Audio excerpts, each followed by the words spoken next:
Howdy everybody and welcome back to the Game King. I'm your host Brandon Alanis, and honestly, I think I'm getting the hang of this hosting slash news thing, but I can't go without saying what a week it has been. We've had some absolutely huge, if maybe not a bit controversial, stories, including the official announcement of the PlayStation 5 Pro, but more on that later. So let's not get too ahead of ourselves as we have some major headlines to get to. While Destiny's future might have been under a bit of speculation over the last couple of months, Bungie had a huge blog post detailing the next year for the game. Codename Frontiers, the plan for 2025, had many of its details expanded upon and explained. Codename Apollo and Codename Behemoth will be the two new smaller expansions, each launching respectively in summer 2025 and winter 2025.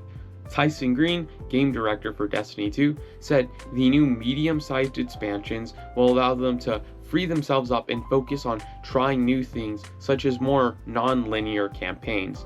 They expanded upon this idea with Allison Lurs, narrative director for Destiny 2, saying that Codename Apollo will allow players to go from point A to either B, C, or D in whatever order they choose.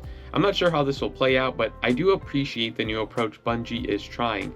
The studio also will be attempting to streamline the game for new players to what they call the portal. This new menu will condense all of the in-game core activities into one single tab, refreshing every 3 months or so with the major updates that drop. This will clean up the destination maps and hopefully give new players an easier way to read the menus. The future for Destiny 2 is still a bit unknown, and thankfully it just feels a little clearer with these updates. Looking forward to how it all turns out. Flappy Bird is back. Kind of. After being taken offline by its creator Doug Nagoon in 2014, the newly founded Flappy Bird Foundation announced the game would be returning. This new version will release near the end of October and feature a world map, new characters, special mobs, and more stuff like that along those lines. But I said kind of because this whole thing seems to be kind of, we'll say sketchy. The Flappy Bird Foundation acquired the trademark from Game Tech Holdings through a technically legal trademark takeover. But either way, the developers seem enthusiastic for the game, and it will be interesting to see what kind of splash Flappy Bird makes a decade after its initial release. Multiversus Season 3 is on the horizon. Titled Sugar, Spice, and Everything Nice, Season 3 will see the Powerpuff Girls make their debut as the newest fighters. It seems they'll be taking some inspiration from the Ice Climbers in Smash Bros, with all three of them being on the stage at once. That's not it though, as the characters will also have Rowdy Rough Boys and Dynamo Suit variants. Season 3 will also bring Nubia, the DC hero from Wonder Woman's side of the universe, and two new maps in a destroyed version of Townsville and the Midnight Showing map inspired from Gremlins. Plus, Batman will also be receiving a Batman 89 skin. Season 3 of Multiversus launches on September 17th. Mojang will be making huge changes to how they approach Minecraft updates. In a blog post, the company confirmed that the game will now see multiple updates a year, all varying in size, compared to the once-a-year summer updates that had become tradition. This change will also bring about a new format for Minecraft Live, the game's annual show, where they usually would announce these updates. Live will now occur twice a year and become a more focused broadcast. In a move that made fans cry joy, Mojang will also be retiring the mob vote. Justice for Moo Bloom at last. Minecraft will also be receiving a native PS5 version that brings it in line with the Xbox Series X version. That isn't it for game updates though, as Overwatch will be getting a new collab with World of Warcraft.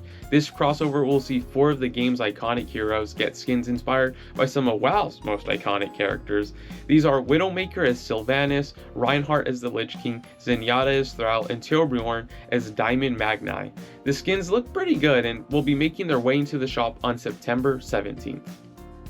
Ubisoft seems to be listening to the outcries of many game owners, as during a showcase for The Crew this week, the company announced that both The Crew 2 and The Crew Motorfest will be receiving offline modes sometime in the near future. This comes after the original The Crew game shut down its servers on March 31st this year. This shutdown meant the game was no longer playable, and Ubisoft faced criticism for removing the game from people's accounts. It's great to see that the newer titles will be saved and preserved, as losing one game is already too much, especially with a map that was very different from The Crew 2. In other news for Ubisoft, the company is also facing more troubles in relation to its shares, with investors calling for the company to go private due to slumping shares. We'll be sure to keep you all updated on anything that comes out of that. In a huge shock that came just yesterday, the entire staff of Annapurna Interactive, the video game publisher behind Stray, Cocoon, Neon White, Outer Wilds, Donut Country, and so many more amazing indie games, resigned from their positions. Jason Schreier confirmed that President Nathan Gray and the team had been in negotiations with Megan Ellison, the head of Annapurna, to spin off the games division. Ellison apparently walked away from negotiations, and the entire staff resigned in protest of this. A spokesperson for Annapurna said they will continue to support all existing and future games being published under the studio as they look for a more integrated approach to their storytelling medium. We'll be sure to keep you updated on any new information that comes out of this, and I wish all the people that left Annapurna Interactive the best of luck in getting their feet on the ground. And now for our big announcement of the week. Mark Cerny, the man behind the PlayStation 4 and PlayStation 5, hosted a 9-minute video this week officially announcing the PlayStation 5 Pro. The Pro will feature an upgraded GPU with 67% more compute units and a 27% faster memory, advanced ray tracing, and AI-driven upscaling. They call this the Big Three. The AI-driven upscaling will be known as PlayStation Spectral Super Resolution. Cerny showed off how you'll be able to hit close to 60 frames on some of the PS5's current exclusives in their fidelity modes. Some games I'll be taking advantage of the Pro at launch are Assassin's Creed Shadows, Alan Wake 2, Demon's Souls, Final Fantasy VII Rebirth, Hogwarts Legacy, Horizon Forbidden West, Spider-Man 2, Dragon's Dogma 2, Ratchet & Clank Rift Apart, and Gran Turismo 7. That's just a couple of the titles. The system will also feature PS5 Pro Game Boost, which will apply to cover 85 backwards compatible PS4 games. 8,500 backwards compatible PS4 games, and improve their performance, and in some cases, resolution. And while the console looks nice, bringing that same kind of technical jump the PS4 brought to the PS4, the price is, well, insane, retailing at an MSRP of $700.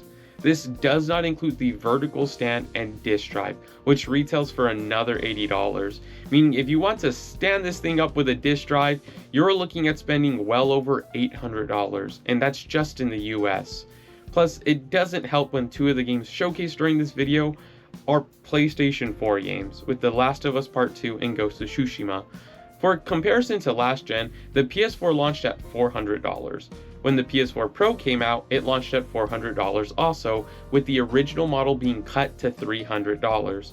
Instead here, the PS5 had a $50 increase for the digital edition to $450, with the disc model still retailing for $500, and the Pro coming in at $700 without a disc drive. And with the prices of controllers going up another $5 globally this past week, we are in a situation we have never seen before. Consoles should get cheaper as the generation goes up, not increase in price. This will be the first time Sony has priced a system over $600 since the PlayStation 3, and we all saw how that went, but I have a feeling they may get away with it this time. With Xbox seemingly walking into a rake every couple months, I fear we may be looking at Sony's monopolization of the high-end console market. Something competition is good. All eyes are seemingly now on Nintendo as we await the price of the Switch's successor, expected to be announced sometime in the coming months apparently. With all that said, the PlayStation 5 Pro launches on November 7th, 2024, with pre-orders going live on September 26th. And with that, this has been The Game Thing. Next week we'll be having a 1-week break from the show, and we'll be back the following week to keep you all updated on the games industry. So remember to hit that like button, subscribe, and click the bell icon to be notified when new videos drop. I've been your host, Brandon Alanis. See you all soon.